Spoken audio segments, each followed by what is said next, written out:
একটু আগেই দুইটা শব্দ উচ্চারণ করলেন, যেগুলো হলো ফুকারা আর মাসাকিন। এই দুটি শব্দ কি একটু ব্যাখ্যা করে বলবেন? ফুকারা শব্দটার অর্থ হচ্ছে একজন গরিব লোক। সে লোকটা যথেষ্ট টাকা বা সম্পদ নেই যেটা দিয়ে মৌলিক চাহিদা পূরণ করতে পারে, সে চাহিদাটা মেটাতে পারে না, যেমন খাবার, ঘরবাড়ি, পোশাক, ফার্নিচার ইত্যাদি। এরপর যদি মাসাকিনের কথা বলেন, অভাবগ্রস্ত একজন লোক, তার কিছু চাহিদা পূরণ হয়েছে আর কিছু হয়তো হয়নি। সে হয়তো অনেক গরিব অথবা অল্প গরিব। মাসাকিনের বিভিন্ন ক্যাটাগরি আছে, যেমন ধরেন দিন আনে দিন খায় একজন লোক।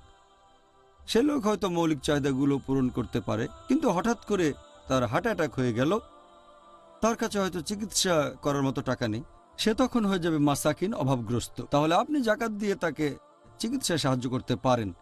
এটা একটা মৌলিক চাহিদা। আর আমাদের প্রিয় নবী মুহাম্মদ সাল্লাল্লাহু আলাইহি ওয়াসাল্লাম বলেছেন, এটার উল্লেখ আছে সহিহ বুখারীতে, খণ্ড নম্বর 2, বুক অব জাকাত, হাদিস নাম্বার 1395। নবী বলেছেন যে জাকাত দাও তোমার সম্পদের উপর। সম্পদের উপর মানে নিসাব লেভেলের উপর থাকতে হবে।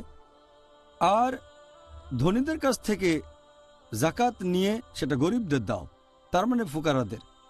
ফুকারা মানে ফকির হলো গরিব, যাদের মৌলিক চাহিদা পূরণ করতে পারে না। আর মাসাকিন বা মিসকিন হচ্ছে অভাবগ্রস্ত। এই লোকগুলোর যে চাহিদা, সেই চাহিদাটা জাকাতে পাওয়া টাকা দিয়ে পূরণ করা যায়। আচ্ছা, এভাবে ব্যাখ্যা করে বলার জন্য ধন্যবাদ।